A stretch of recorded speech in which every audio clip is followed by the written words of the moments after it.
केवलिपण्णत्तो धम्मो मङ्गलं चत्तारि लोगुत्तमा अरहन्तलोगुत्तमा सिद्धलोगुत्तमा साहुलोगुत्तमा केवलिपण्णत्तो धम्मो लोगुत्तमा चत्तारि शरणं पव्वज्जामि अरहन्त शरणं पव्वज्जामि सिद्ध शरणं पव्वज्जामि साहु शरणं पव्वज्जामि केवलिपण्णत्तो धम्मो शरणं पव्वज्जामि।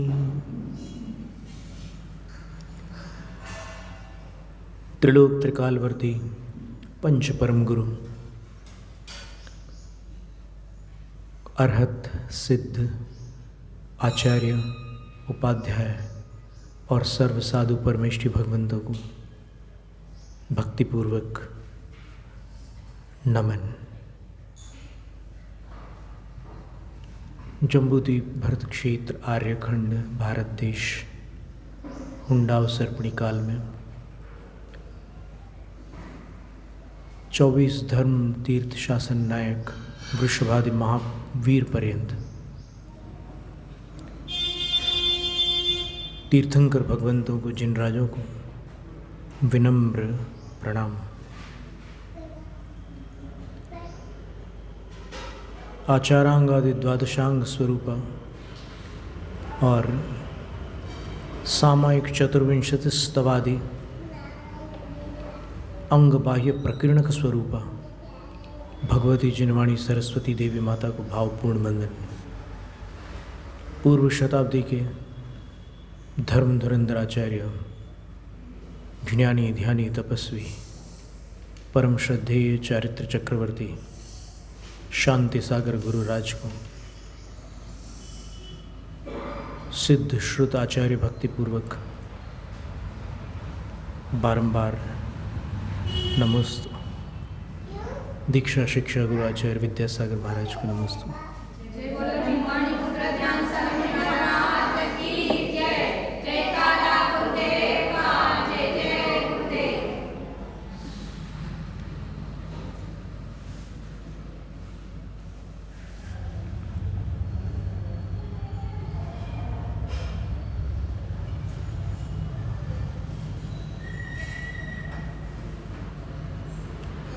एक कायोत्सर्ग नंदीश्वर पर्व, नंदीश्वर भक्ति का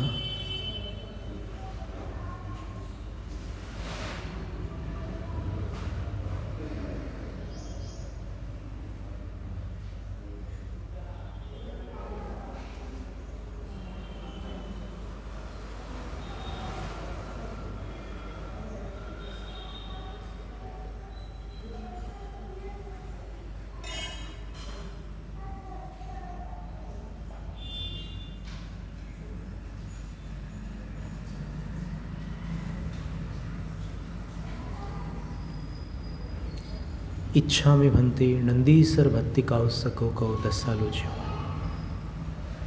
हे भगवान, नंदीश्वर भक्ति विषयक मेरे द्वारा जो कायोत्सर्ग किया गया, शास्त्रों में कायोत्सर्ग के 32 दोष बताए हैं। तो यदि मुझसे कोई दोष हुए हैं तो मैं तस् उस दोष की आलोच्यम इच्छा में आज आलोचना के लिए इच्छुक हूँ, अर्थात मैं दोष की आलोचना करना चाहता हूँ। दोष बहुत प्रकार के होते हैं। कभी ऐसे बैठकर कायोत्सर्ग करते हैं नीचे देखकर, उस सनित दृष्टि नाम का दोष होता है। कभी दिगवलोकन, सब इधर उधर देखते हुए करते हैं तो दिशाओं में अवलोकन होता है, दिगवलोकन दोष होता है। कभी आगे पीछे खिसक जाते हैं, कच्छप रिंगत नाम का दोष होता है।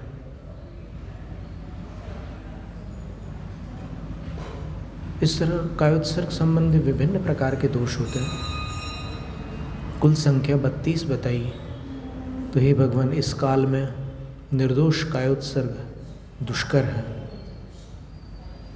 तो नंदीश्वर भक्ति संबंधी मैंने जो कायोत्सर्ग किया, उसके जो भी दोष होंगे मुझे तस् आलोच्यम इच्छामि, मैं उसकी आलोचना करना चाहता हूँ। भन्ते भगवान, सीधे जिनेंद्र भगवान से कह रहे हैं कि हे भगवान, मैं अपने कायोत्सर्ग के दोषों की आलोचना करना चाहता हूँ और अब मैं नंदीश्वर भक्ति करता हूँ।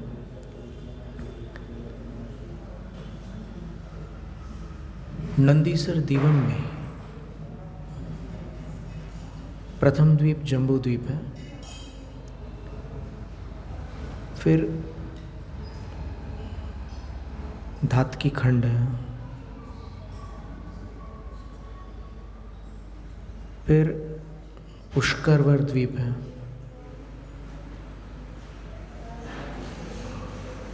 और इसके उपरांत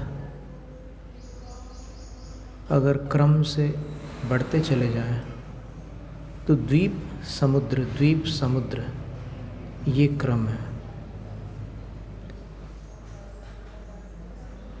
तो अष्टम द्वीप नंदीश्वर है।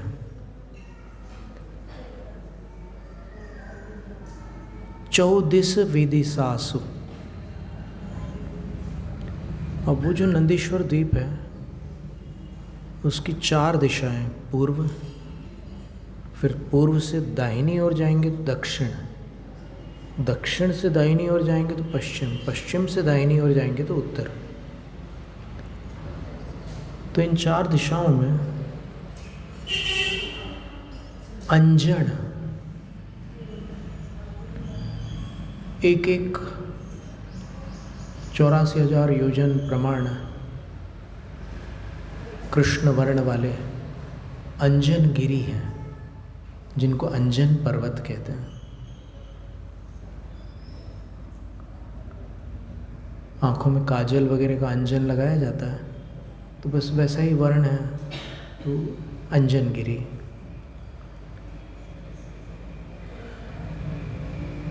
फिर प्रत्येक अंजन गिरी के 4 कोणों में दधिमुख पर्वत है। दधिमुख ऐसे हैं कि वो पहाड़ ऐसा लगते हैं जैसे दही के पहाड़ हो। अब कैसे लगते होंगे अपन कल्पना करके यहाँ हर्षित हो सकते हैं, पर जो साक्षात इस समय वहाँ पर इंद्र आदि चतुर्निकाय देव आज से कार्यक्रम कर रहे हैं, महामहोत्सव, उस 8 दिवसीय पूजा को देखने वाले असंख्य मिथ्या दृष्टि देवों को सम्यक दर्शन की प्राप्ति होती है। क्योंकि वो जो पूजा है उसको जिन महिमा कहा, जैसे यहाँ पंच कल्याणक होते हैं, पंच कल्याणक भी जिन महिमा है, और वहाँ जो पूजा होती है वो भी कल्याणक तुल्य होती है। इसलिए यहाँ पर नंदीसर महाकल्याणम करंती आगे चल करके लिखा हुआ है कुंद कुंदाचार्य महाराज ने, कि नंदीश्वर का महाकल्याणक होता है 8 दिनों का, 64 पहरों का, और 64 पहरों को 3 से गुणित कर दो तो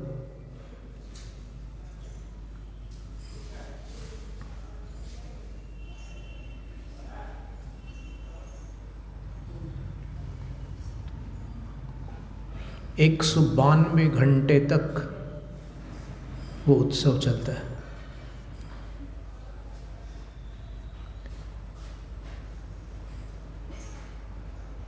और नंदीश्वर भक्ति की जो प्राकृत अंचलिका है उसमें, और जो संस्कृत पूज्यपाद आचार्य द्वारा विरचित छंद है, दोनों में अष्टम्याः आरभ्य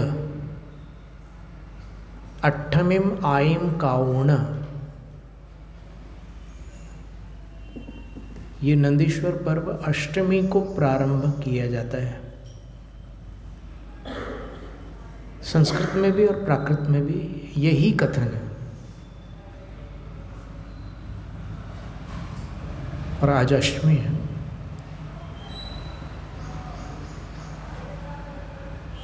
तो वो अंजनगिरी, उसके चारों कोणों में दधिमुख पर्वत है, और एक एक दधिमुख पर्वत के साथ दो दो रतिकर पर्वत है।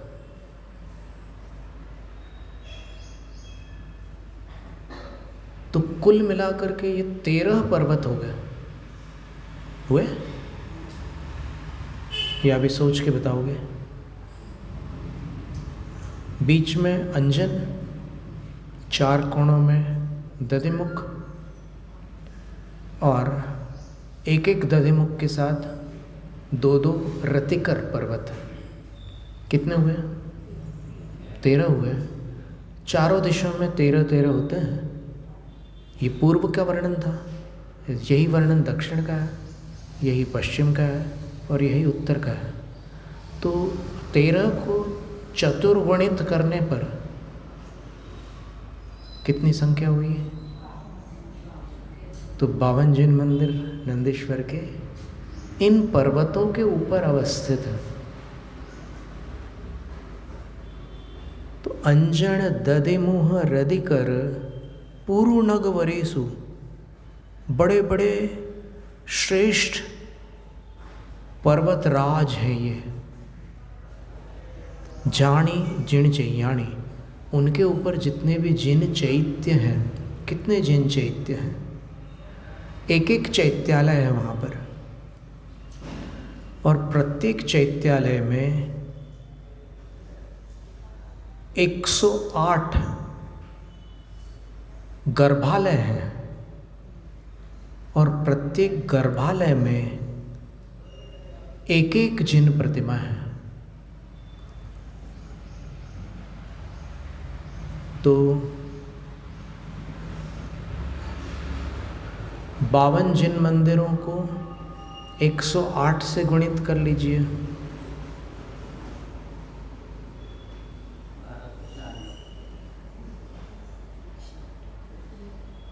1200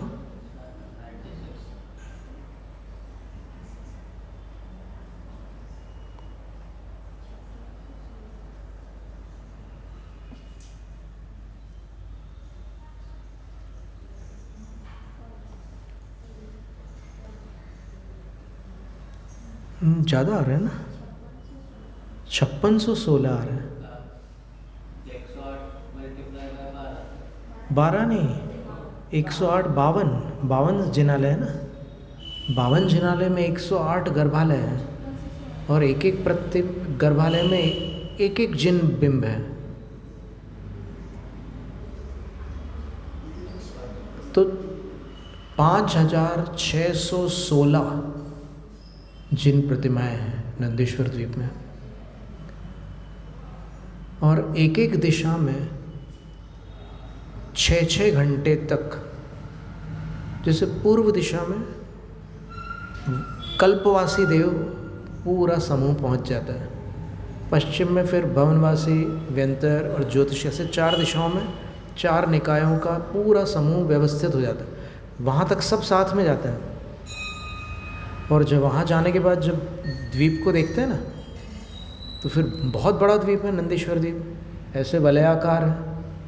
तो उसमें एक एक दिशा में एक एक निकाय भगवान की भक्ति में संलग्न हो जाते हैं। वहाँ उनके लिए ठहरने के भवन भी हैं देवों के लिए, और सब व्यवस्था है, ऐसी कोई चिंता की बात नहीं है। कभी अपना जाना हुआ तो देखेंगे। देखो, पार्श्वनाथ भगवान आनक्त स्वर्ग के इंद्र थे, महावीर भगवान अच्युत स्वर्ग के, और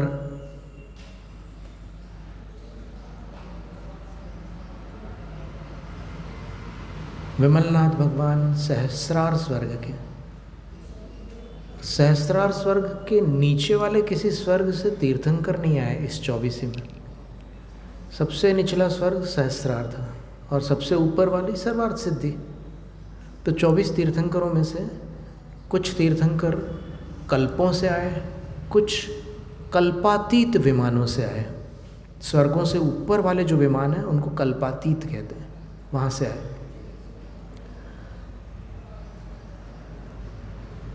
तो जब ये नंदीश्वर का वर्णन अपन पढ़ते हैं नंदीश्वर भक्ति में, तो वहाँ पर सारे के सारे इंद्र उपस्थित होकर 8 दिनों तक भव्य आराधना करते हैं। ये आराधना साक्षात तीर्थंकर बनने वाले इंद्र भी करते हैं।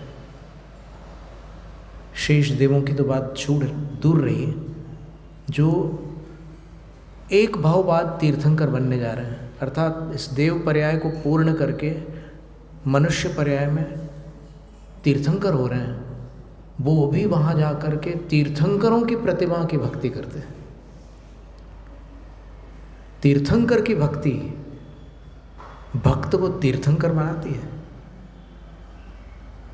वो भक्ति करते हैं और इतनी अद्भुत भक्ति करते हैं, उसका वर्णन भी अपन देखते हैं अभी। तो ये समझ में आ गया ना, 13 पर्वत एक एक दिशा में है, एक एक पर्वत पर एक एक चैत्यालय है। अकृत्रिम, अकृत्रिम यानी अनादि, किसी के द्वारा रचित नहीं है, वो सहज है। जैसे बादलों में कभी कभी कोई आकार बन जाता है, देखा कभी आपने, कभी घोड़े जैसा आकार बन जाता है बादलों में, तो वैसे ये अनादि से बने बनाए चैत्यालय है, इनको किसी ने बनाया नहीं। इसके अंदर की भी सारी व्यवस्था सहज उस प्रकार की है जैसा वर्णन है। प्रतिमाएं कैसे हैं?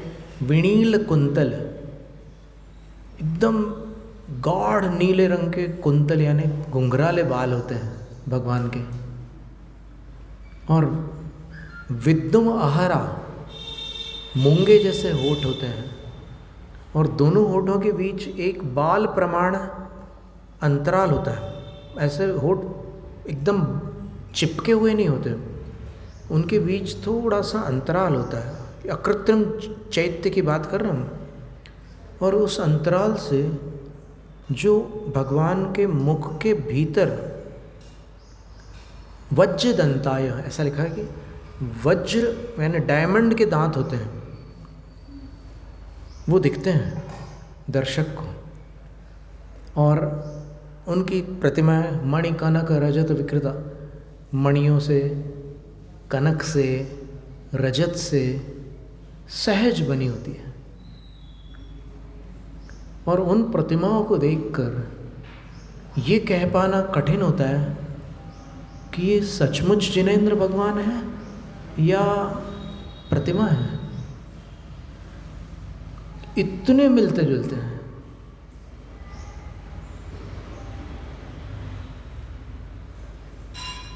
तो जानी जिन चैयाणी, जितने जिन चैत्य हैं, कितनी संख्या निकाली थी अपन ने? 5616।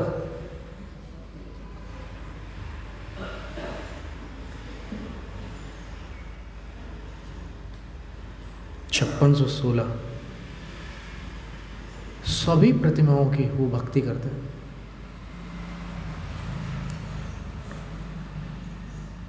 और 24 घंटे के 4 खंड करेंगे आप तो 6-6 घंटे का एक खंड बनेगा।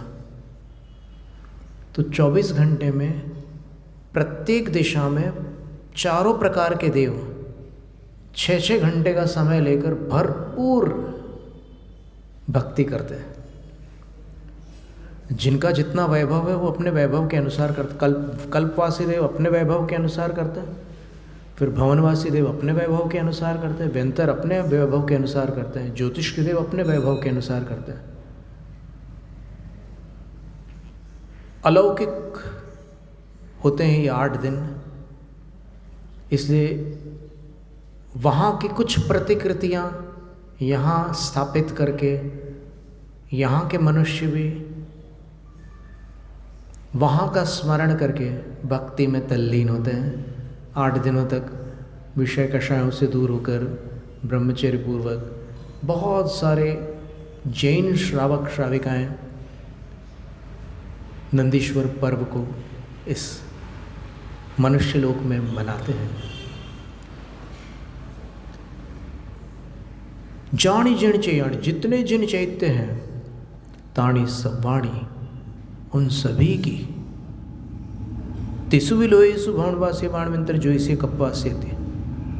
तीनों लोक में भवनवासी अधोलोक संबंधी होते हैं, वानवेंतर यहाँ मध्यलोक में भ्रमण करते हैं, और थोड़ा ऊपर चले जाएं तो ज्योतिष पटल है, और ऊपर चले जाएं तो ऊर्ध्वलोक में वैमानिक देव कल्पवासी देव हैं। तो तीनों लोक संबंधी चौव्या देवा, भवनवासी वाणवेंतर जोइसे कपवासी अति चौव्या देवा। भवनवासी, वानवेंतर, ज्योतिष्क और कल्पवासी, ऐसे चौव्या देवा, चतुर्विध देव।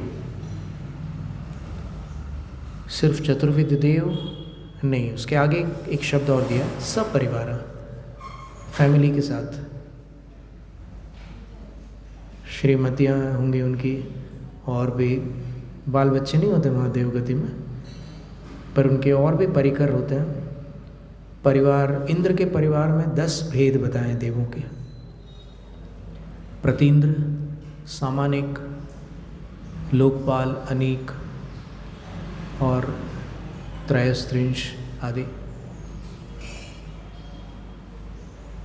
पूरे 10 प्रकार के देव वहाँ पर साथ में रहते हैं, और इंद्राणियों के साथ भी उनकी परिवार देवियाँ रहती हैं। इंद्राणी, एक एक इंद्राणी के साथ बहुत सारी देवियाँ रहती हैं। तो ये सारा उनका परिवार होता है देवों का। तो वो सपरिवारा, परिवारेण सहिताः इति सपरिवाराः चतुर्विधा देवाः। 4 प्रकार के देव परिवार सहित। जितने जिन चैत्य हैं, अभी संख्या देखी ना अपन ने, उन सभी की 5616 संख्या थी, सभी की तानी सव्वाणी।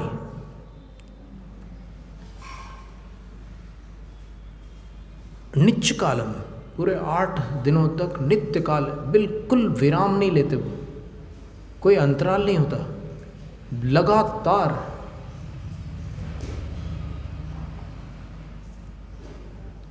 अंचंती, पूजंती, वंदंती, नमंसंती। अर्चना, पूजा, वंदना, नमस्कार करते हैं। और कैसे करते हैं? तो इसमें लिखा हुआ है, दिव्य ही गंधे, दिव्य गंधों के अनुलेपनों से, क्योंकि गंध जो होता है वो अनुलेपन के ही रूप में उसका प्रयोग किया जाता है। तो गंध जो है वो, जैसे अपन यहाँ की बात करें तो ऐसे उसको चंदन को घिस करके थोड़े बहुत जल के माध्यम से उसको एक अनुलेपन के रूप में एक पात्र में संचित करते हैं। अनुलेपन को अपन यहाँ पर अगर अपन देखें अंग्रेजी भाषा में तो उसको अपन पेस्ट कह सकते हैं, और इधर देखें अपन हिंदी में तो अवलेह कह सकते हैं। अवलेह जैसा, यानी वो अवलेह वैसे औषध में होते हैं कि जो जैसे सीतोपलादी चूर्ण है उसको आपने चाशनी में ऐसे ऐसे मिक्स कर दिया, गाढ़ी चाशनी है, तो अब वो जो बन गया तो उसको आप पी भी नहीं सकते, खा भी नहीं सकते, तो उसका नाम अवलेह है। लेकिन उसको आप ले सकते हैं। तो वही जो लेप होते हैं, पानी में चंदन डालकर घोल देने से चंदन द्रव्य नहीं होता वो। यहाँ पर गंध द्रव्य का नाम अवलेह के रूप में, अनुलेपन के रूप में।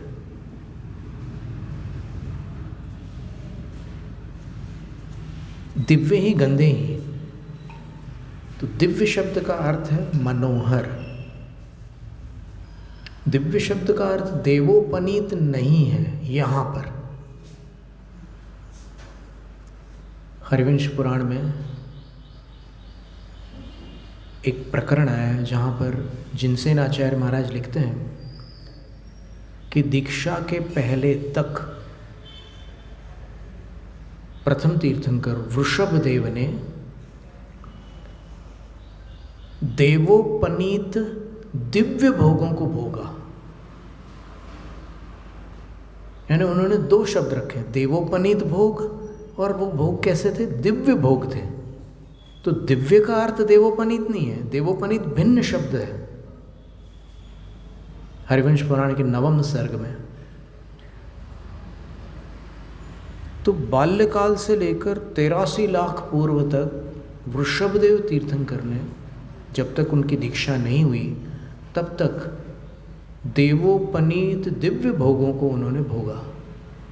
देवोपनीत का अर्थ होता है देवैहि उपनीताः तेचते भोगाः, देवों के द्वारा उपनीत यानी लाए हुए जो भी सुख साधन सामग्रियाँ होती है उनको भोग कहते हैं। इंद्रिय सुख की जो साधन सामग्री होती है उसको भोग कहते हैं। उनको भोगा भगवान। उनके वस्त्र आभूषण सब देवोपनीत थे।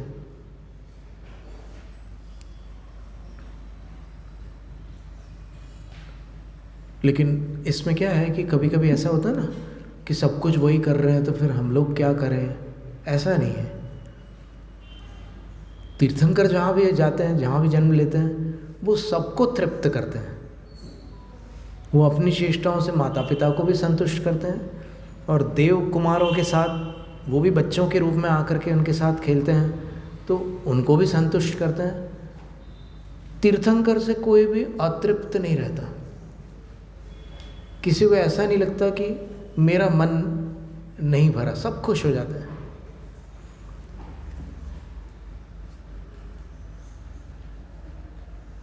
उनके अंगूठे में इंद्र अमृत स्थापित करके जाता है, उस अंगूठे को चूसते हुए वो बड़े होते हैं।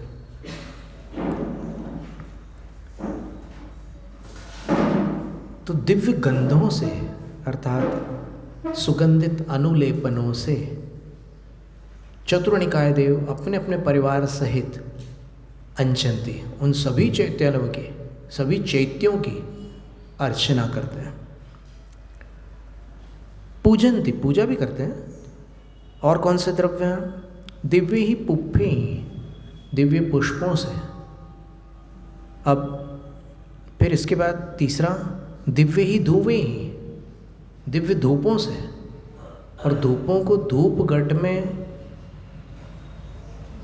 अग्नि के अंदर क्षिप्त करके, अग्नि में धूप का क्षेपण करके अर्चना करते हैं। उसके धुएं से पूरा वातावरण व्याप्त हो जाता है और चारों ओर उन मनोहर धूपों की खुशबू व्याप्त हो जाती है। अब क्रम देखिएगा आप, गंध, पुष्प, धूप। हम आपकी थाली का क्रम नहीं बता रहे, यहाँ का क्रम, यही क्रम पूज्यपाद आचार्य महाराज ने प्रोषदोपवास के अतिचारों का वर्णन करते हुए सर्वार्थ सिद्धि ग्रंथ के 7वें अध्याय में लिखा है। अर्हद आचार्य पूजोपकरणस्य गंध माल्य धूपादेहे रात्म परिधानाद्यर्थस्य अप्रत्यवेक्षित। अगर उपवास किया आपने अष्टमी चतुर्दशी को, तो बिना देखे शोधे यदि आप इन द्रव्यों के द्वारा आचार्यों की, अरहंतों की पूजा करते हैं तो वो उपवास का अतिचार अर्थात दोष है। उपवास के दिन देख शोध करके ही ये प्रवृत्तियाँ करनी होती है। तो देखिए, दिव्य ही गंधे ही, वहाँ क्या लिखा है? अर्हद आचार्य पूजोपकरण से गंध। फिर पुप्फे ही, तो पुप्फे ही के स्थान पर वहाँ क्या लिखा है? माल्य। ध्यान देना। और धुवे ही, वहाँ क्या लिखा है? धूपादेह। और फिर बाकी आदि शब्द में तो बहुत कुछ समा जाता है।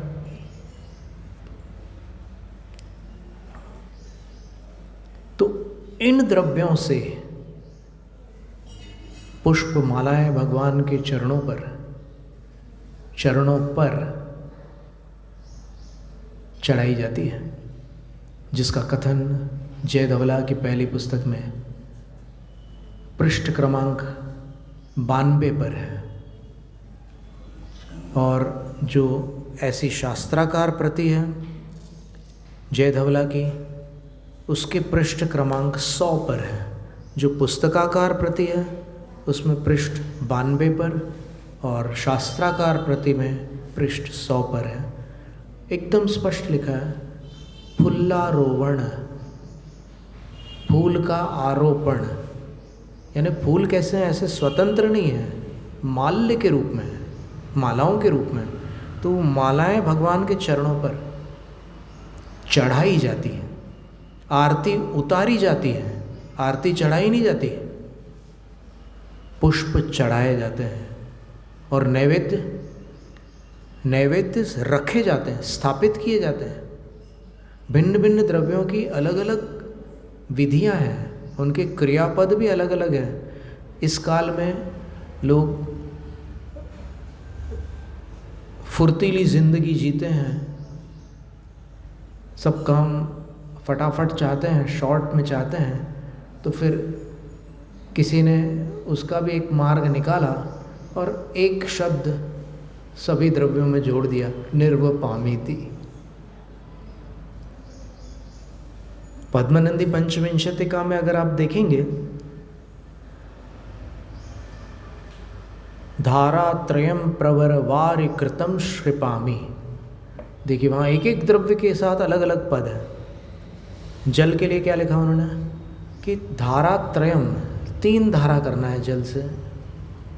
ऐसा नहीं कि चम्मच से उठाया जल और उधर एक बर्तन में डाल दिया, ऐसा नहीं। जिनाग्र भूमो, जिनेंद्र भगवान के आगे की धरती पर 3 धार छोड़ना है जल की। प्रवरवारि कृतम धारात्रयम क्षिपामि, जलम निर्वपामीति नहीं लिखा वहाँ। अभी आप बोल रहे हो उसमें कोई आपत्ति नहीं है, उससे कोई विवाद वाली बात नहीं है, एक जानकारी की बात है। क्षिपामि, जल का क्षेपण होता है। फिर गंध का लेपन होता है। देखिए क्षेपण लेपन कैसी जोड़ी बन रही है तुकबंदी हो रही है ना। गंध का लेपन होता है। तो मयार्पितम सत कर्पूर चंदनम तत्पाद पंकज समाश्रयणम करोति, यानी इसका नाम है चंदन चर्चन। आप डिक्शनरी में देख लेना चर्चन शब्द का अर्थ क्या है, तो आपको समझ में आ जाएगा। एप्लीकेशन, टू अप्लाई, लगाना, ये सारी क्रियाएं इतनी सुव्यवस्थित है कि वैज्ञानिक शोध करने पर वर्धा के एक सज्जन ने, प्राकृतिक चिकित्सक ने, ये जो अपनी आर्षमार्गीय अर्थात शास्त्रोक्त पूजा पद्धति है, उस पर से उन्होंने एक चिकित्सा पद्धति को आविष्कृत किया और वो पंचामृत से प्राकृतिक चिकित्सा करके सबकी बाधाओं को, व्याधियों को दूर करते थे। बूढ़े पुराने बुजुर्ग थे वो, और हमारे पास हमेशा आते थे, वर्धा में हम रहे हैं, तो वो बताते थे कि ऐसा ऐसा ऐसा है। जैसे किसी को कितना भी दवाई ले लो फ़ायदा नहीं होता, किसी के चेहरे पर फुंसियाँ होते रहती है, वो कितना भी कुछ करता है कुछ नहीं होता। आयुर्वेदिक दवाई पिम्पोनिल लगा ली, कुछ नहीं हुआ, फिर क्लेयरसिल लगा ली, कुछ नहीं हुआ, और दुनिया ज़माने की सब चीज़ें लगा ली, कुछ नहीं हुआ। तो अब उनका कहना था कि आपके शरीर में जो टॉक्सिन्स हैं, विषैले तत्व हैं, वो दवाई को काम ही नहीं करने देते, तो आप लगाते रहो, कोई फ़ायदा नहीं होने वाला। डॉक्टर डॉन कॉल्बर्ट ने लिखा है कि एक दवाई लगाने के बाद अपनी त्वचा में जो उसके रसायन हैं वो शोध करने पर 20 वर्ष तक वो रसायन निकलते हैं त्वचा से। कोशिकाएं बदल जाती है लेकिन वो रसायन वहाँ फंसे रहते हैं। तो उनने ये लिखा अपनी पुस्तक में, what you don't know may be killing you, एक पुस्तक है। तो आपने कुछ लगा लिया एकदम हड़बड़ी में आकर के, क्योंकि लगाने में तो शौकीन लोग कहाँ देर लगाते हैं, फटाफट कुछ भी लगा देते हैं। लगा लिया आपने, यहाँ पर कुछ लगा दिया कोई क्रीम। अब 20 साल बाद जब चेक करते हैं उस त्वचा के अंश का, तो पता चलता है कि उसके अंदर बोरिक एसिड है या फिर कोई बोरोलिन वगैरह में वो चीज़ रहती है, तो वो सारे केमिकल्स फंसे रहते हैं शरीर में। तो उन्होंने गंध लेपन का कथन किया। फिर गंध के बाद अक्षत है ना, तीसरा द्रव्य अक्षत है। तो अक्षत हमेशा बहुवचन है। अक्षत शब्द नित्य बहुवचनांत शब्द है, इसलिए अक्षत अखंड द्रव्य को कहते हैं। वो चावल भी हो सकते हैं, कोई रत्न भी हो सकते हैं। भरत चक्रवर्ती ने मोतियों के अक्षत चढ़ाए थे, और यहाँ पर चावल के अक्षत भी चढ़ाए जा सकते हैं, उसमें कोई आपत्ति नहीं है। लेकिन अखंड हो, आप उसमें से थोड़ा सा बीन लो ना। खिचड़ी बनाने के पहले तो आप अनाज का शोधन करते हो, भगवान को चढ़ाते समय ही नहीं शोध सकते क्या? शोध लो थोड़ा सा, और जो अखंड है वो ले लो। और फिर अक्षतान बहुवचन में बोलना होगा, अक्षतम नहीं बोलना कभी। अक्षतम अशुद्ध पाठ है, बनता ही नहीं संस्कृत में। अक्षतान निर्वपामी थी स्वाहा। और उसमें क्या लिखा है? अक्षत पुंज राजी ही। बहुत सुंदर पंक्तियाँ वहाँ पर, हमने वहाँ पर बाहुबली जिनालय में श्लोक पढ़ के सुनाए थे। अक्षतों के पुंज की राजी यानी पंक्ति बनानी है आपको। ददामी ये कह रहे हैं, ददामी, ददामी यानी अक्षत देने हैं आपको। आपको अक्षत चढ़ाने भी नहीं है, उतारने भी नहीं है, स्थापित भी नहीं करने हैं, देने हैं। देने हैं कैसे देने हैं? तो एक पुंज बनाया, फिर दूसरा पुंज बनाया, ऐसे आप एक लाइन में पंक्ति लिखा है वहाँ पर राजी। एक पंक्ति में 5 पुंज बनाइए अक्षत के, तो 5 पुंजों की एक पंक्ति हो गई। और आप ये बोलिए अक्षतान ददामी।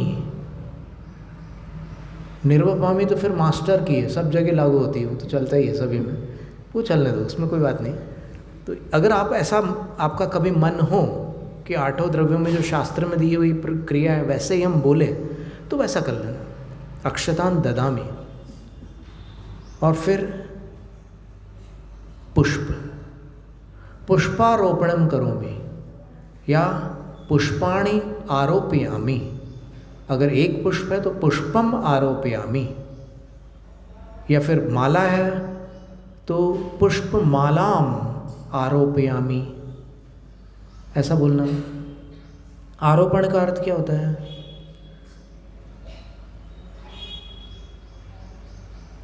मढ़ना।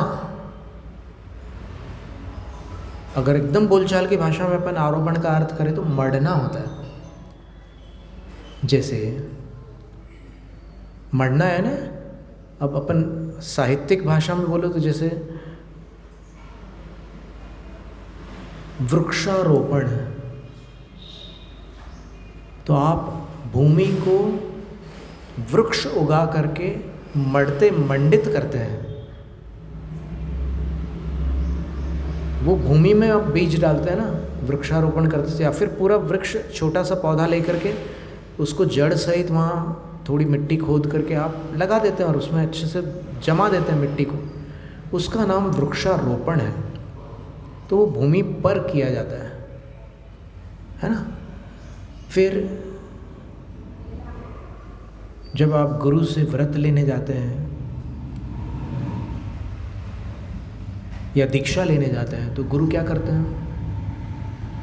एक सौभाग्यवती नारी के हाथ से अक्षतों का साथिया बनवाते हैं मंच पर, और उसके ऊपर एक श्वेत वस्त्र को, उस श्वेत वस्त्र से उस साथिया को आच्छादित करवाते हैं और दीक्षार्थी को उस पर बैठालते हैं, और बैठाल कर दीक्षा विधि में मंत्रोच्चार पूर्वक, एक दीक्षा मंत्र होता है, एक वर्धमान मंत्र होता है और एक बृहद शांति मंत्र होता है। ये मंत्र होते हैं, प्रधान मंत्र होते हैं, और इसके अतिरिक्त और भी मंत्र होते हैं। एक एक व्रत का आरोपण करने वाले व्रतारोपण मंत्र होते हैं। अहिंसा महाव्रतम, अहिंसा महाव्रत का आरोपण करते हैं। तो आरोपण किस पर करते हैं?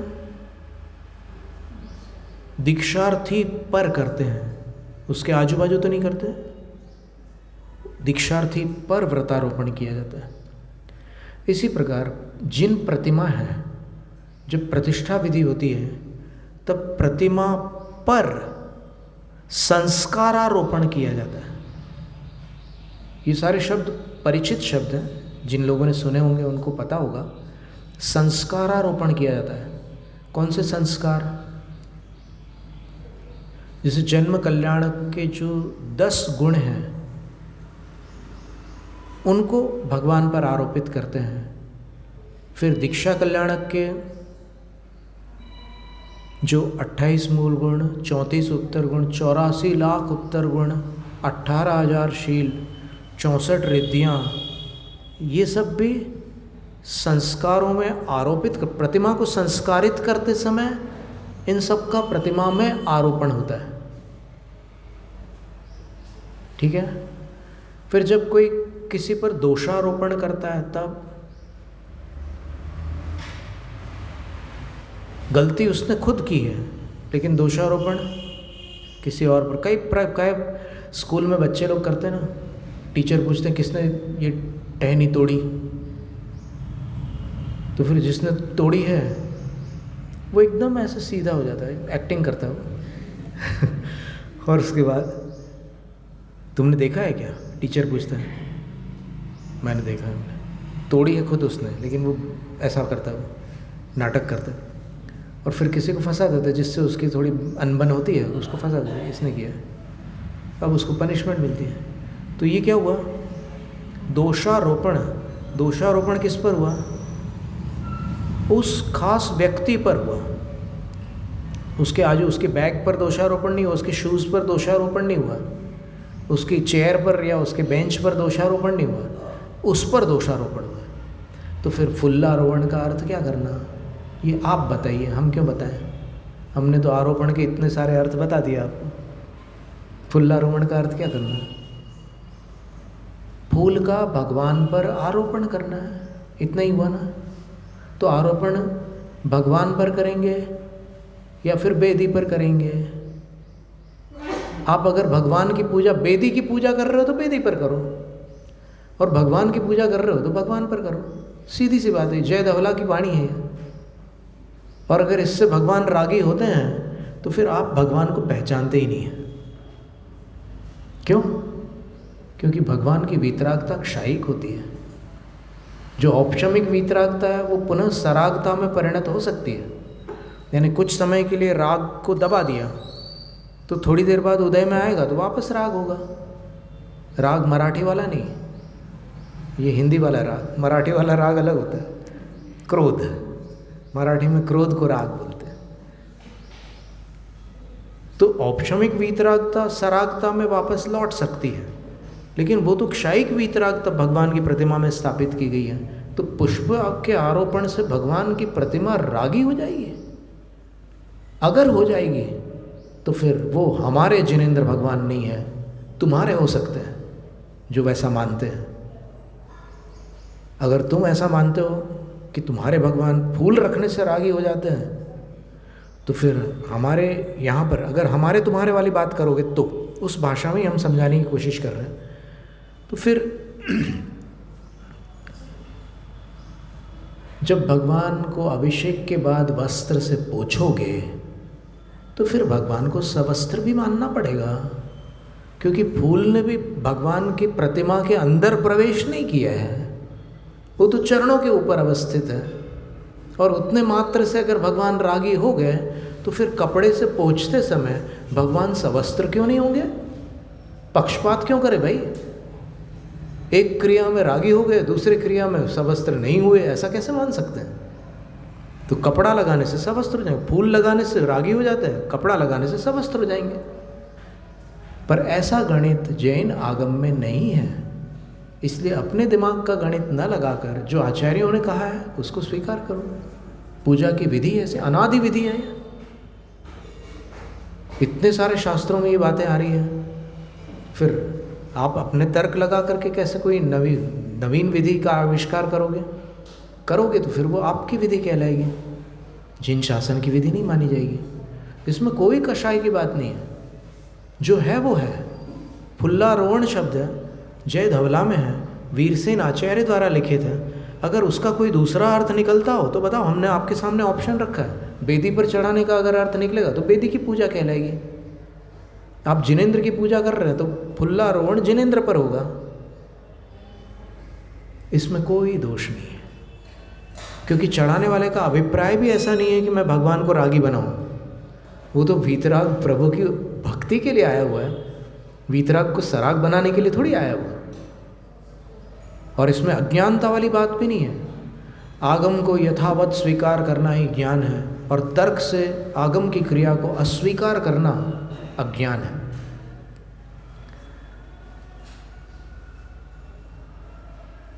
तो दिव्य ही पुप्पे ही, दिव्य ही धुवे ही, दिव्य ही चुन्ने ही। अब ये आगे के जो द्रव्य हैं उनके बारे में भी हम बताते हैं आपको, क्योंकि इसके बारे में बहुत कम लोगों को जानकारी है। चूर्णों से कैसे पूजा होती है भगवान की, दिव्य ही वासे ही, वस्त्रों से कैसे पूजा होती है भगवान की, और दिव्य ही नाणे ही। नाण का अर्थ होता है अभिषेक। एक पंडित का कहना है कि नाण का अर्थ जल होता है। अब नाण यानी स्नान या नवन है, तो नवन का अर्थ जल थोड़ी होता है। नवन का अर्थ तो स्नपन होता है, अभिषेक की क्रिया होती है। तो अब देखिए, पद्मनंदी पंचविंशति में ऐसे ही 8 द्रव्यों के अलग अलग क्रियाएं दी हुई हैं। नैवेद्य को स्थापित करते हैं, फिर दीप से आरती उतारते हैं। आरती का संस्कृत शब्द क्या है? अभी जो अपन पाठ कर रहे हैं उसमें थोड़ी सी अशुद्धि जान पड़ती है, क्योंकि वो शब्द कहीं कोश में उपलब्ध नहीं होता। क्या पढ़ते हैं आप? दद्युज्ज्वलाक्षत मनोहर पुष्पदीपैः पात्रार्पितं प्रतिदिनं महतादरेण त्रैलोक्य मंगल सुखालय कामदाह। कुछ लोग कामदोह बोलते हैं, लेकिन मूल जो संस्कृत पाठ है उसमें कामदाह पाठ है। मारात्रिकं तव विभो रवतारयामि। मारात्रिक शब्द है, लेकिन मारार्तिकम पढ़ते हैं लोग, वो कोश में मारार्तिक शब्द मिलता नहीं है। तो दीप से जो पूजा होती है वो आरती के रूप में होती है, और आरती प्रज्वलित दीपक से होती है, बुझे हुए दीपक से नहीं। बुझा हुआ दीपक कोई द्रव्य ही नहीं है 8 द्रव्यों में, सिर्फ दीप का ढांचा है वो अष्ट द्रव्यों में गिनने योग्य द्रव्य नहीं है। इसलिए प्रज्वलित दीपक से आरती होती है, और उसका वर्णन करते हुए पद्मनंदी पंचविंशति का ग्रंथ में आचार्य पद्मनंदी लिखते हैं कि जब दीपक से वो आरती करता है भक्त, तो प्रतिमा में वो जो ज्योति है दीपक की वो प्रतिबिंबित होती है।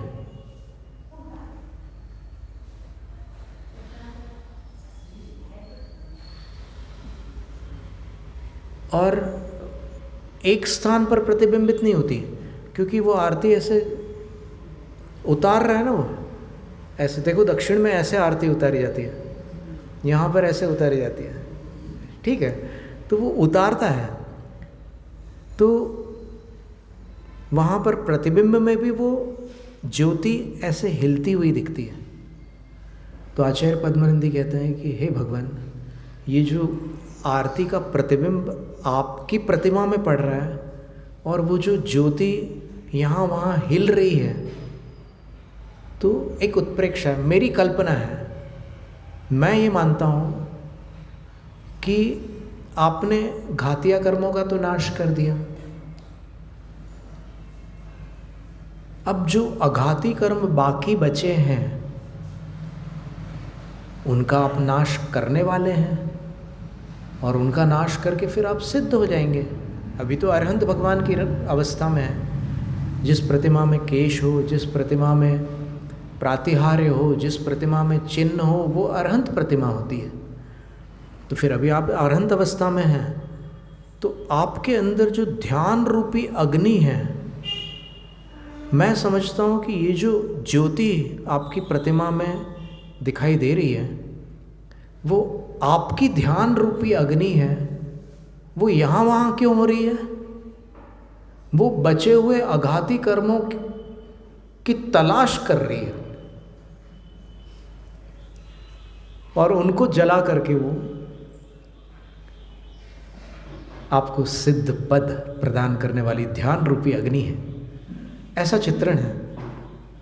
तो ये चित्रण इस बात को सूचित करता है कि वह दीपक ज्योति युक्त है, और वो ज्योति प्रतिमा में प्रतिबिंबित हो रही है, और वो ज्योति इलेक्ट्रिक दीपक वाली ज्योति नहीं है। इलेक्ट्रिक दीपक जो होते हैं वो बहुत महा आरंभ से तैयार होते हैं, कारखाने में बनते हैं। और ये दीपक जो होता है मिट्टी का दीपक, शास्त्र में ये लिखा है कि दीपक मिट्टी का ही होगा, और किसी प्रकार का दीपक नहीं चलेगा।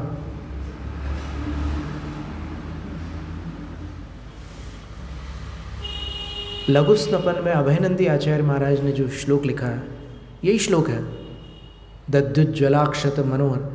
और उसकी व्याख्या में अलग अलग स्थानों पर, वहाँ पर आरती का जो वर्णन है, वहाँ पर उसकी व्याख्या में भावशर्व नाम के टीकाकार ने ये लिखा है कि दीपक कैसे होंगे आरती वाले। तो बोले कि थाल, सोने चांदी के थाल लीजिए आप, ठाठ से करना है ना भक्ति, और आपके पास अगर आर्थिक संपन्नता है तो फिर कोई बात ही नहीं है। बिल्कुल आपके पास थाल होगी सोने की या चांदी की, और उसके अंदर 2 मिट्टी के दीपक रहेंगे, 2, और एक दीपक में 2 बातियां होंगी, और वो बातियां दोनों तरफ से प्रज्वलित होंगी। तो एक दीपक में ज्योति कितनी हुई? 4 हो गई। तो 8 ज्योतियों से भगवान की भक्ति करते हैं, क्योंकि भगवान अष्टकर्म का विनाश करने वाले होते हैं। ये उसमें आरती का वर्णन है। ये सारी विधियाँ देखो, सुनने में कितनी प्रिय मनोहर लग रही है, करने में कितना आनंद आएगा। लेकिन कुछ चीज़ें ऐसी होती है कि जो प्रमादवश लोग सुनने के बाद भी बदलते नहीं हैं। अब ठीक है, अब चल रहा, चलने ही दो। बोले जैसे एक चुटकुला आता है ना, वो एक आलसी सम्राट थे कोई, उनका सम्मेलन था, तो फिर जो अध्यक्ष थे वो सबसे पहले पहुंच गए, जबकि आलसियों का नियम होता है कि जो सबसे बड़ा आलसी है वो सबसे लास्ट में आएगा, लेकिन वो सबसे पहले पहुंच गए। तो फिर वो बाकी जो आलसी थे बोलते कि अब हम अध्यक्ष बदल लेंगे। बोले ऐसा थोड़ी चलता, बोले कि कोई जल्दी काम कर दे, आलसियों में जल्दी काम होना ही नहीं चाहिए, तो हमें अध्यक्ष बदलना है। तो फिर अध्यक्ष बोलता है पहले मेरी बात तो सुनो, मैं क्यों जल्दी आया ये तो सुनो, इसमें भी मेरे आलस्य की ही महिमा है कि मैं जल्दी आ गया। क्या है भाई? तो बोले जब मैं गाड़ी चालू कर रहा था तो क्लच के बदले एक्सीलरेटर पर मेरा पैर पड़ गया, और मैंने सोचा कि अब पड़ गया तो पड़ गया, कौन हटाता है जल्दी तो हटाने की जल्दी क्या है ये सोचकर मैंने आलस्य की और पैर दबाए रहने लगे, और गाड़ी मेरी जल्दी से आ गई यहाँ पर। अरे बोले तब तो फिर तुम ही हमारे आगामी अध्यक्ष। बोले तो ऐसा अगर कोई सोचे कि भाई ये सारी विधियाँ सीख ली, सुन ली, समझ ली, लेकिन फिर भी अगर थाली ज्यों की त्यों रही, वही चिटक, वही बादाम की गुठली, तो फिर क्या सार निकला। देखो जहाँ प्रतिबंध है वहाँ की बात नहीं कर रहे हैं, देखो जहाँ जिन्होंने ऐसे नियम बना लिए तो अब क्या कर सकते हो भाई, वहाँ पर आगम थोड़ी चलता है, वहाँ पर तो उनके नियम चलते हैं, तो कोई बात नहीं, उनसे भी अपने को कोई द्वेष नहीं है। कौन जानता है किसका नंबर पहले लगने वाला है सिद्धालय में, कौन जानता है। इसलिए अपन किसी से भी दुर्भावना नहीं रखते।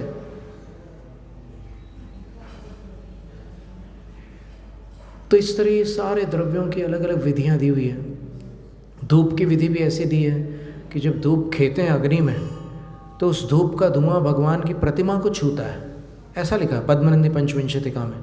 और प्रतिमा को छूता है तो उसमें फिर उत्प्रेक्षा की, कल्पना की, ऐसी कल्पना की कि हे भगवान, आपकी प्रतिमा को छू करके वो धुआं जब ऐसे आता है और आपकी प्रतिमा से टकराता है तो टकरा करके वो यहाँ वहाँ बिखर जाता है, चारों दिशाओं में व्याप्त हो जाता है। तो मुझे ऐसा लगता है कि आपको छूकर वो धूप का धुआं इतना प्रसन्न हुआ कि वो नाचने लगा और नाचता हुआ सब मंदिर में फैल गया बोले, और चारों तरफ उसने खुशबू बिखरा दी। तो वो धुआं भक्तों से कहता है कि हे भक्तों, तुम भी भगवान की भक्ति करो और फिर जब पात्रता आ जाए तब मुनि होकर के ध्यान करो। तो फिर उस अग्नि में जो कर्म जलेंगे, जैसे ये धूप इस अग्नि में जली, खुशबू फैल गई, वैसे ही वो कर्म जब जलेंगे ध्यान रूपी अग्नि में तो फिर गुणों की खुशबू फैलेगी। पहले 46 गुण होंगे, फिर सिद्धों के गुण होंगे, और धूप के बाद फल है। तो हे भगवान, मैं लोचन सुरसना घ्राण उर उत्साह के करतार। कैसे फल? देखने में आंखों को अच्छे लगे। खारक चढ़ाते हैं तो ऐसा लगता है, किसी दादाजी के हाथ में खारक हो तो फिर उनके साथ उनकी त्वचा और उसमें कुछ तालमेल जमेगा, अच्छा लगेगा, मतलब वो मैचिंग रहेगी। वृद्धावस्था जैसी अवस्था उस खारक की लगती है देखने में, है ना। तो लोचन को संतोष होता है क्या खारक देख करके? किसी को ऐसा लगता है कि हम इसको शो केस में सजाएं? नहीं। अंगूर सजाने की इच्छा होती है, आम सजाने की इच्छा होती है, और एप्पल सजाने की इच्छा होती है। इसी के देखिए आप शो केस में कई जगह वो मिट्टी के बने हुए एप्पल होते हैं, आम होते हैं, अंगूर होते हैं। खारक होती है कभी? नहीं होती है। तो फिर कैसे फल चढ़ाना भगवान को? खारक भी शुद्ध फल है, उसमें कोई वो नहीं। वो पीली वाली खारक जो है वो प्रोसेस्ड खारक है और हेल्थ के लिए मोस्ट डैमेजिंग है। अभी एक ब्रह्मचारी जी हैं, संदीप भैया, अमरावती के, उन्होंने बहुत सर्वेक्षण किया और पता किया कि वो जो पीली वाली खारक आती है ना, पाकिस्तान वाली, वो जो खारक है वो सैक्रीन में प्रोसेस की हुई है, और उसको अगर लगातार कई दिनों तक कोई खा ले तो उसके शरीर के अंदर के अवयव क्षतिग्रस्त हो जाएंगे, असाध्य बीमारियां हो जाएंगी उसको। तो ऐसी चीज़ आप भगवान को चढ़ाएंगे क्या? नहीं। लोचन, आँखों को प्रिय लगने वाले हों वो फल, रसना, टेस्ट में अच्छे हों,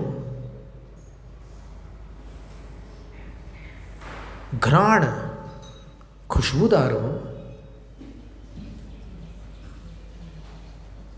एक राजवैद्य थे, संस्कृत भाषा में बात करते थे, उन्होंने हमसे कहा था कि महाराज फल ऐसा लीजिए, कभी भी आपको फल लेना हो आहार में तो फल ऐसा लीजिए कि एक फल अगर कमरे में रख दिया जाए और कमरा बंद कर दिया जाए तो कमरा खोलने पर पूरी खुशबू उस फल की कमरे में भर जाए।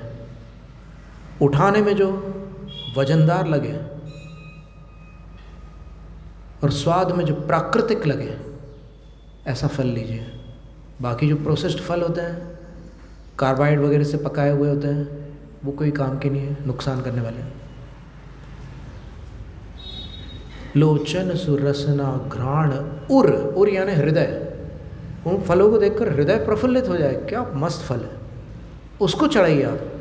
देखो चढ़ाते समय अगर वो वस्तु आह्लादकारक न हो तो कसर रह जाती भक्ति में। जब कोई बेटा विदेश से लौट करके आता है तो माँ उसको क्या खिलाती है? दलिया या जो चीज़ माँ के हाथ की उसको फेवरेट लगती है वो। क्यों? क्योंकि माँ का प्रेम है। तो इसी प्रकार अगर भक्त का भगवान से प्रेम होगा तो भगवान को हल्की चीज़ चढ़ाएगा? वो पूजा की थाली कैसी लेकर के आएगा? जो श्रेष्ठतम है वो, जैसे उसकी शक्ति हो, लेकिन वो बढ़िया से बढ़िया काम करेगा। तो इस तरह से ये सारी बातें, बहुत सारी बातें कई बार आती है चर्चा में, तो आप सोचिएगा। तो वो देवलोग इस तरह से भक्ति पूजा करते हैं। चूर्ण से कैसे करते हैं? तुम आदि पुराण में लिखा है कि सुंदर सुंदर रत्नों के चूर्ण इंद्राणी लाती है और भगवान की पूजा करने के लिए जब वो बैठती है वहाँ पर, तो फिर वो रत्नों के चूर्ण से, मनोहर मनोहर चूर्ण से, पुखराज का चूर्ण भी है, मोती का चूर्ण भी है, हीरे का चूर्ण भी है, सारे चूर्णों से वो मांडला बनाती है। यहाँ पर अलग अलग कलर्स के मांडला बनते ही हैं। तो वो मांडला बनाती है, तो वो चूर्ण पूजा कहलाती है। और उन मांडलों पर अलग अलग कॉलम्स बने होते हैं, अलग अलग खांचे बने होते हैं, जगह बनी होती है। वहाँ पर एक एक, जैसे नमो जिणाणम का द्रव्य वहाँ चढ़ेगा, नमो ओही जिणाणम का वहाँ दूसरी जगह चढ़ेगा। ऐसे क्रम से व्यवस्थित होते हैं वो। इसी तरह अष्ट द्रव्य जो होते हैं थाली में भी व्यवस्थित होते हैं और चढ़ाते समय भी उनका स्थान व्यवस्थित होता है।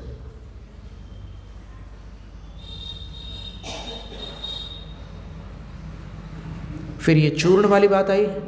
चूर्ण की दूसरी विधि अभी श्वेतांबर आमनाय में प्रचलित है।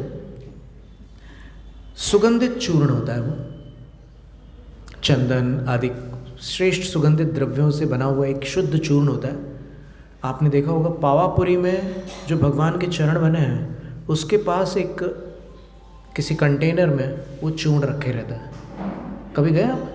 पावापुरी भगवान के चरण के पास में एक चूर्ण का वो रहता है संग्रह, तो उसमें से लेकर के वो भगवान के चरणों पर वो सुगंधित चूर्ण डालते हैं। इसका नाम चूर्ण पूजा है उनके यहाँ पर। फिर चूर्ण के बाद लिखा है वासे ही, वस्त्रों से। वस्त्र पूजा क्या चीज़ है? सोचने की बात है। हमने कई वर्षों तक इसके बारे में खोज की। अंततः तिलोय पंडिती के 5वें महाधिकार में इसका समाधान मिला कि मनोहर वस्त्रों से वो देव लोग भगवान की पूजा कैसे करते हैं और मनुष्य लोग यहाँ कैसे कर सकते हैं। तो वहाँ पर ये गाथा है पूरी। एक विद्वान ने हमसे पूछा था तो हमने उनको ये गाथा भेजी थी, तब उनको बड़ी संतुष्टि हुई और उन्होंने प्रत्युत्तर दिया कि एक नई जानकारी मिली। क्या थी गाथा? गाथा ये थी कि जब भी अपन भगवान की भक्ति करते हैं तो भगवान के ऊपर एक मनोहर वस्त्र लगाया जाता है, जिसको आप लोग चंदोवा बोलते हैं ना, और क्या बोलते हैं? वही बोलते हैं ना। तो वो जो वस्त्र ऊपर भगवान के लगाया आपने और फिर आपने पूजा की, तो वो पूजा का अंग हो गया। जैसे मांडला बनाया तो वो भी पूजा का अंग हो गया। तो इन द्रव्यों से वो पूजा कर, दिव्य ही नाणे ही और दिव्य अभिषेकों से, बहुवचन है, कुंद आचार्य के वचन है। क्या अर्थ हुआ इसका? अभिषेकों से। बहुवचन का अर्थ क्या हो सकता है? बिल्कुल सरल अर्थ है कि वो अभिषेक एक नहीं है, अनेक प्रकार का अभिषेक है। अगर एक होता तो फिर एक वचन होता, बहुवचन है यहाँ पर। तो इससे स्पष्ट है कि कुंद आचार्य भी अनेक रूप अभिषेक को मान्य कर रहे हैं कि अभिषेक एक नहीं होता, अनेक प्रकार का होता है। अब अनेक प्रकार का अभिषेक कौन सा? अक्लंक प्रतिष्ठा पाठ में एक श्लोक है, नीरं तरु रसश्चैव गोरसत्रितयं तथा पंचामृतमिति प्रोक्तम जिनस्नपन कर्मणि, जिनाभिषेक की क्रिया में, समय इतना निकल गया पता ही नहीं चला। जिनाभिषेक की क्रिया में नीरम, पहला अमृत क्या है? नीर, जल। जल का पर्यायवाची एक शब्द अमृत भी है। पहला अमृत जल है। दूसरा तरुरस है। तरुरस यानी वनस्पति से संबंधित, चाहे वो इक्षु रस हो, चाहे दाड़िम रस हो, विभिन्न प्रकार के रस हो सकते हैं। सर्वौषध के अभिषेक में तो यशस तिलक चंपू में पलाश के पत्तों से बना हुआ काढ़ा लिखा हुआ है। उससे भी कुछ रोगों का निवारण होता है, तो उससे भी अभिषेक होता है भगवान का, काढ़ों से। नीरम तरु रसश्चैव, वनस्पति संबंधी तमाम रस आ जाएंगे उसमें, नारिकल का पानी भी आ जाएगा, सब आ जाएंगे। और गोरस तृतयम, घी, दूध और दही। क्रम याद रखना, आपको तो याद ही है, बाकी जो नए सुनने वाले हैं वो, पहले घी, फिर दूध, फिर दही, ऐसा क्रम है। फिर अंत में सर्वौषध करते हैं। पूरे भारत में ये क्रम चलता था। और अभी तो हमें एक ढूंढारी अभिषेक पाठ मिला है। अब ढूंढारी भाषा तो इधर उत्तर भारत की भाषा है। पंडित टोडरमल जी ने ढूंढारी भाषा में मोक्षमार्ग प्रकाशक लिखा है, कर्मकांड, जीवकांड के अनुवाद किए हैं उन्होंने। और फिर पंडित दौलत राम जी, कितने सारे बड़े बड़े विद्वान हुए हैं ढूंढारी भाषा वाले उत्तर भारत के। तो वहाँ का एक पंचामृत अभिषेक पाठ मिला हमें, और कम से कम 50-60 साल पुरानी एक पुस्तक में छपा हुआ मिला। तो हमने उसको यहाँ पर अपने पास सुरक्षित रख लिया। वो भी बिल्कुल संक्षिप्ततम पंचामृत अभिषेक पाठ है। इससे छोटा पंचामृत अभिषेक पाठ हो ही नहीं सकता, इतना छोटा सा पाठ है। 9 छंद है उसमें और पूरा काम हो जाता है।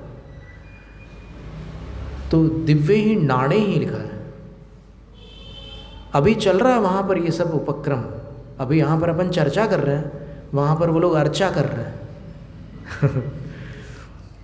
तो इन सब क्रियाओं के माध्यम से आषाढ़ कत्तीय फागुन मासाणम, आषाढ़, कार्तिक और फाल्गुन मास की 8वीं आइम काउण, अष्टमी से प्रारंभ करके, देखो 8वीं आइम काउण का ना, अष्टमी को आदि करके जाओ पुण्यमंती पूर्णिमा पर्यंत निच कालम अंचंती पूजंती वंदंती नमनसंती।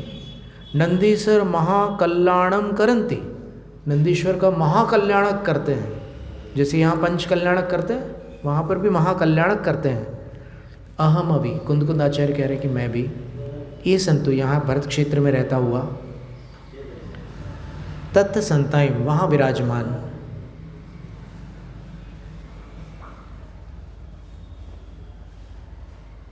जिन चैयाणी, जो जिनेंद्र भगवान की प्रतिमाएं हैं,